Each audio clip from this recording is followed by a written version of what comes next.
On this channel, I often talk about the limitations of statins. Today, I'm going to talk about 4 ways that the medical pharmaceutical complex could actually improve their use. Some of them might not be practical, but they'll all make us think. Stay tuned.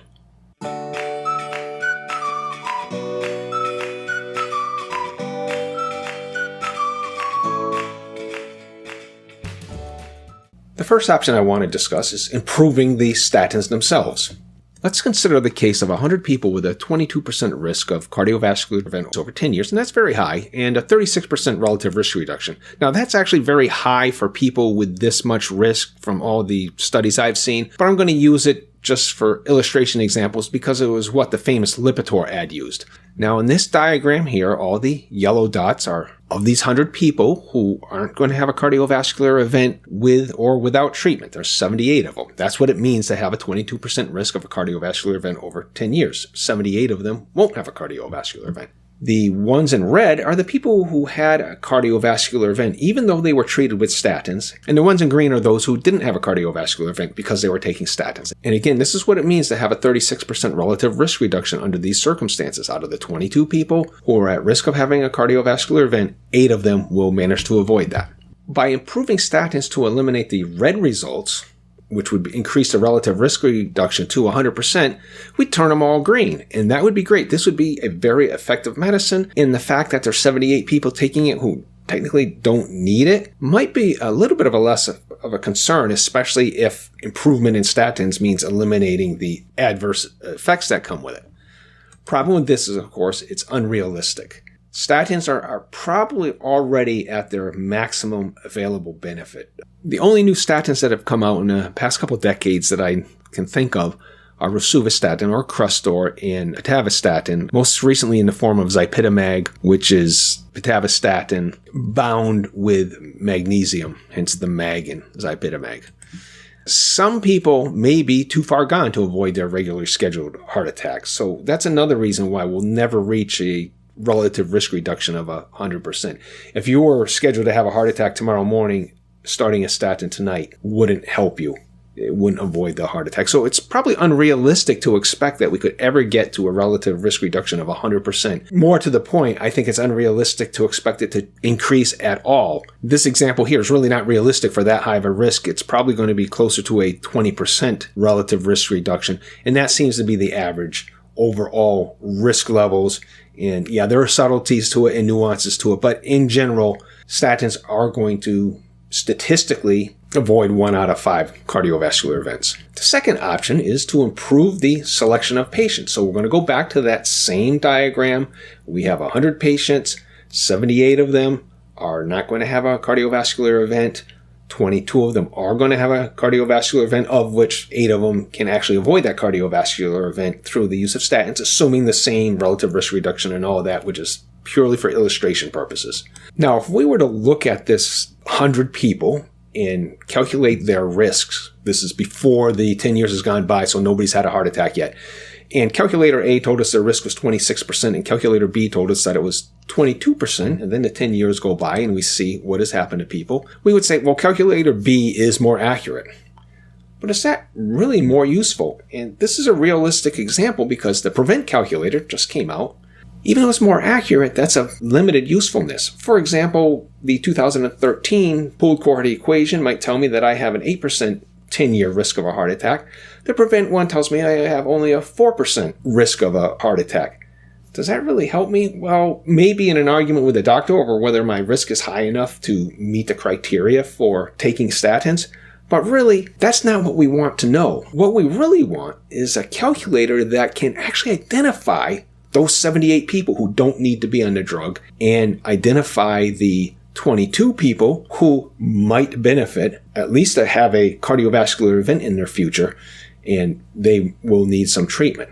This is only slightly less unrealistic than the previous option I gave, and that at least if we're going to go with the current statistical approach, where they just look at markers, they look at people's blood pressure, they look at people's cholesterol levels, their LDL, their HDL, they run it through some machine learning algorithm, and They come up with a better group estimate of the cardiovascular risk, but not really individual risk. What we want to know is that these 78 people have a 0% chance of a heart attack. The other 22 have 100%. That's certainly not going to happen with the current statistical markers, but maybe we could use the statistical markers to say anybody who comes up with a 22% risk in this, now we have to look at other things. We have to look at a CIMT to see if they've really got a risk. We've got to look at a CAC score, whatever it is, but they've got to go beyond this simple statistical approach of just adding up the numbers and counting the people as little data points to more precisely hone in so that out of those 100 people, we can predict how many heart attacks there are.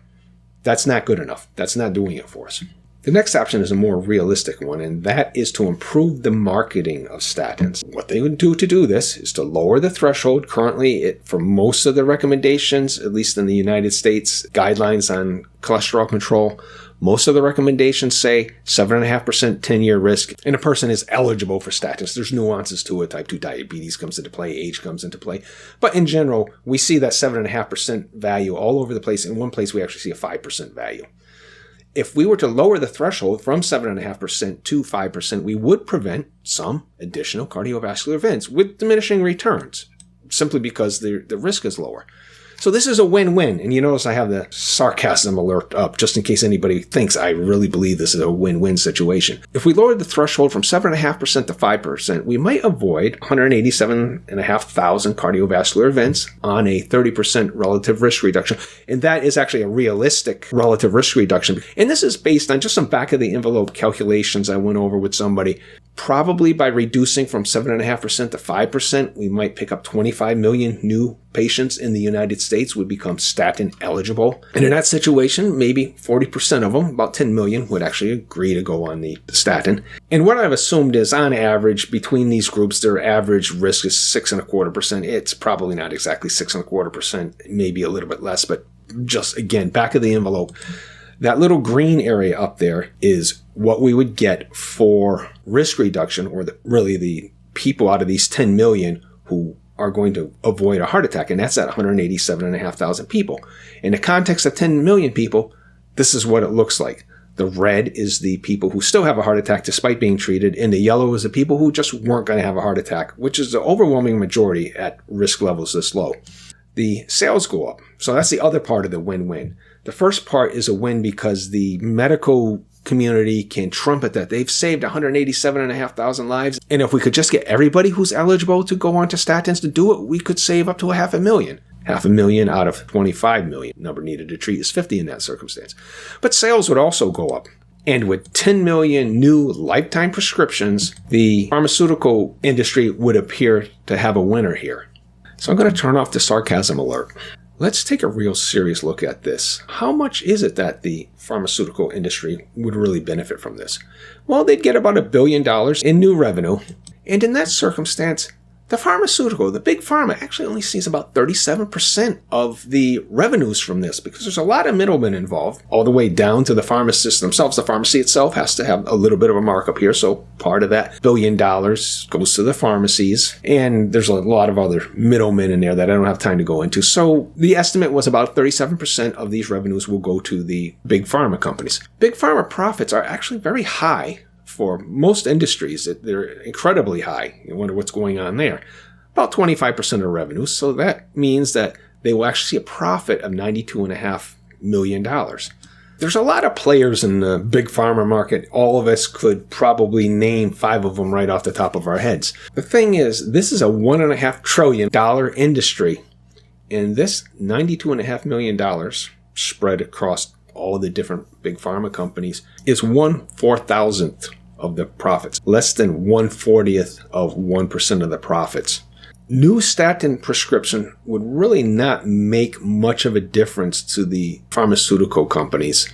The statin gravy train has really kind of slowed down because things are off patent. Yes, they come up with new ones, they color the pill something different and they repatent it or whatever. So they are still getting some non-generic profits from this, but they've moved on. If you can take a type 2 diabetes medication and market it as a weight loss drug, they've got so many more new patients from that and a much higher price that's where their priorities are now. So even though cynically we would say the statin marketing approach is a moneymaker for Big Pharma? In relative terms, it's really not. Yeah, $92 million. If I had $92 million, I would feel that I was rich, but that's nothing to a Big Pharma company. So the other option is a true paradigm shift.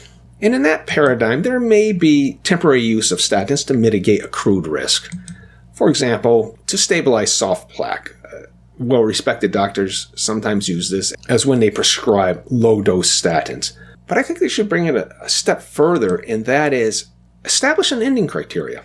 If you have accumulated soft plaque and we need it stabilized, say you're my age and I have a tiny bit of it's still not stabilized, and I'm not taking a statin for it, don't worry about that. We could have a criteria where we say, if you're on it for 6 months and we take a CIMT and all your soft plaque is stabilized, it's time to get off the statins. A temporary use of statins. The other option that requires a paradigm shift is this option that I show on the right, and that's take the statins and put them in that nice black barrel there and work on mitigating the risk with lifestyle options. And this could, in the case of somebody needing to stabilize their plaque, could follow the first part of this option that I gave. We start with the diet. And this is not a nutrition diet channel. Everybody's got their own ideas. But I say no crap here. Crap is the carbohydrate-rich, all-processed part of our food chain. So whether you're a vegan, a carnivore, something in between, Mediterranean diet, all these diets have one thing in common, and that is they don't have ultra-processed foods in them. And I think that's probably at least a common underlying basis of this diet. Next, most important after diet is exercise. I put that second because, as the saying goes, you can't out-exercise a bad diet. If you don't have a good foundational diet, don't use exercise as an excuse to say, well, I'm exercising a lot, I can still eat crap because I'm exercising. Doesn't work that way. Diet for metabolic health, certainly for people around my age, is much more important. I'm not saying don't exercise until you have your diet under control. If you're exercising now and you realize you need to change your diet, keep exercising, change your diet. And then the third part of this is supplements. And this is optional. It depends on your circumstance. But let's look at what the definition of supplement is. The generic term itself is something added to complete or enhance a larger whole. When we're talking in the context of lifestyle, of diet and exercise, it's a nutritional supplement enhances or completes a foundational regimen, but is not a substitute for healthy habits like a balanced diet, regular exercise, and proper sleep. So what I'm saying in here, just like you can't out-exercise a bad diet, you can't out-supplement a bad diet and exercise regimen. Supplements may be helpful, but they are not a substitute for good lifestyle. They're a completion or an enhancement to good lifestyle. For example, CoQ10. If you were on statins in the past, you may want to still be on CoQ10 now, or as you age, you might want to be on a little bit of CoQ10. If you live in the Northeast United States, vitamin D deficiency is common, so taking vitamin D on top of that might be useful. But you go onto YouTube and you will see people advertising, oh, everybody needs magnesium, and if everybody would just get magnesium, that would solve all their problems. No, you may need magnesium. If you get cramps in the middle of the night, that's a good indication that you need magnesium. But that's not going to make up for bad diet and lack of exercise. This whole issue is one of our health philosophies. Sure, medications can be important in the right context, and statins, as overprescribed as they are, can have a place in healthcare in exceptional circumstances. Having a low risk of cardiovascular events is not an exceptional circumstance. Runaway high cholesterol, as you might get with familial hypercholesterolemia, that's a time when you might want to use a statin if you can tolerate it. The one person I know who has extreme familial hypercholesterolemia can't tolerate statins. He's on bempedoic acid and finds that to be suitable. But there are times when lowering cholesterol may be necessary. And again, I'm talking about those high levels of cholesterol that aren't from a lean mass hyperresponder phenotype, but are just from genetics. And in those cases, statins may be appropriate. Not wanting to take a lifetime medications for issues that can be addressed with lifestyle is not a passing fad, nor is it an irresponsible action for reasonably healthy people to take.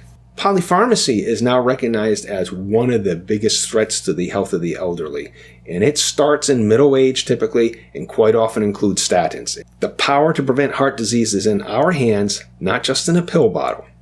If your doctor's not on board with this, maybe it's time to get a new doctor. So that's what I have on this topic. If you appreciate this content, please like, share, subscribe, and comment on this topic or others you'd like me to cover. And if you haven't seen this video, I recommend you take a look at it now. Thanks for listening.